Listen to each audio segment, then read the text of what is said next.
Assalamualaikum warahmatullahi wabarakatuh. Saya Fania Farasabila dengan NPM 2008260197. Di sini saya akan melakukan presentasi mind map pada blok neuroscience dengan judul kontraksi otot. Baiklah, langsung saja kita masuk ke pembahasan kita, yaitu mekanisme kontraksi otot. Jadi, mekanisme kontraksi otot ini dia terjadi apabila otot kita ini menegang, kemudian memanjang, dan juga memendek. Jadi, dengan adanya otot kita ini melakukan penegangan, kemudian pemendekan ataupun pemanjangan, ini memungkinkan untuk terjadinya suatu gerakan.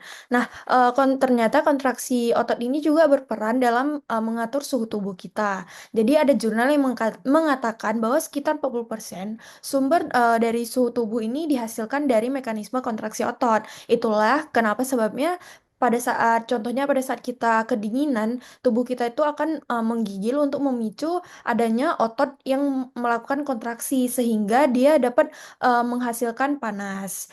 Nah, jadi otot ini kan terbagi menjadi tiga, ada otot rangka, kemudian otot polos, dan juga otot jantung. Nah, pada otot rangka ini, kontraksi otot nanti akan menghasilkan gaya, yaitu gerakan tubuh yang dimana bisa kita kendalikan secara sadar. Contohnya itu kayak kita berjalan, kemudian kita berlari, ataupun pada saat kita mengangkatkan suatu beban. Kemudian kalau contoh dari kontraksi otot oleh otot polos, itu dia contohnya kayak ada di saluran pencernaan kita. Kemudian yang terakhir itu ada otot jantung. Nah, pada otot jantung, dia ini bekerja secara otomatis dan juga tidak bisa dikontrol oleh kita sendiri. Langsung saja kita masuk ke mekanisme kontraksi otot. Nah, bisa kita lihat dari gambar bahwa otot ini dia bekerja dengan melakukan kontraksi dan juga relaksasi. Adapun komponen yang berperan dalam proses ini nanti ada protein troponin yang dimana dia ada di dalam filamen aktin.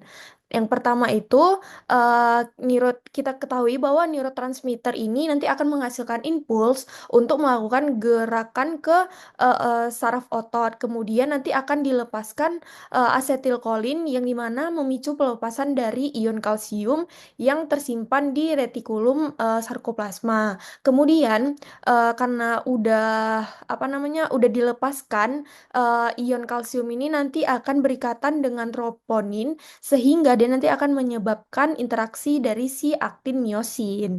Nah, dengan adanya bantuan dari si ATP filamen ini, filamen aktin, dia nanti akan ditarik oleh miosin sehingga otot ini nanti akan mengalami yang namanya kontraksi otot. Setelah kita mengetahui bagaimana mekanisme kerja dari si kontraksi otot, ternyata ada sumber energi yang dimana sumber energi ini dia eh, membantu dalam kontraksi otot melakukan kontraksi otot. Jadi ada tiga jenis sumber energi. Yang pertama itu kalau kita lihat di gambar itu yang pertama ada eh, yang ini, yang pertama itu ada fosfokreatinin. Jadi fosfokreatinin ini dia itu mengandung banyak ATP dan juga dia bisa langsung digunakan oleh otot, tetapi dia ini akan cepat habis. Kemudian yang kedua itu ada proses glikolisis yang dimana dari glikogen nanti dia akan membentuk asam pirufat dan juga asam laktat. Nah, reaksi ini nanti dia tidak memerlukan oksigen lagi dan juga terjadi pembentukan energi 2,5 kali lebih cepat dari si mekanisme fosfoliperase yang sebelumnya ini. Nah, tapi karena akumulasi asam laktat ini dia biasanya otot bisa mudah mengalami kelelahan dalam beberapa menit.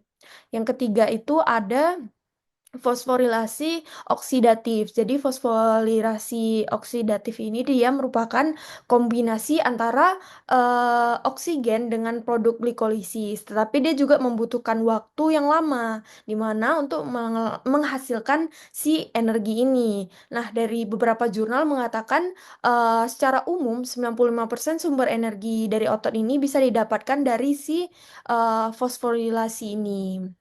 Nah, untuk kontraksi otot ini ternyata dia ada eh, tipenya ada tiga. Yang pertama ada konsentrik, yang kedua ada eksentrik, dan yang ketiga ada isometrik. Nah, pada konsentrik ini dia otot kita, contohnya itu seperti kita pada saat mengangkat ataupun memindahkan sebuah benda. Kemudian kalau untuk yang eksentrik, contohnya itu pada saat otot memanjang ataupun melakukan peregangan. Dan yang ketiga itu ada isometrik. Nah, pada isometrik ini dia itu berbeda dengan si konsentrik dan juga eksentrik. Yang dia tidak mengalami memendek ataupun memanjang, tetapi dia tetap aja pada panjangnya. Adapun referensi yang saya menggunakan beberapa jurnal. Lebih dan kurang saya mohon maaf. Saya akhiri presentasi mind map saya mengenai kontraksi otot. Lebih dan kurang saya mohon maaf. Wabillahi taufik wal hidayah. Wassalamualaikum warahmatullahi wabarakatuh.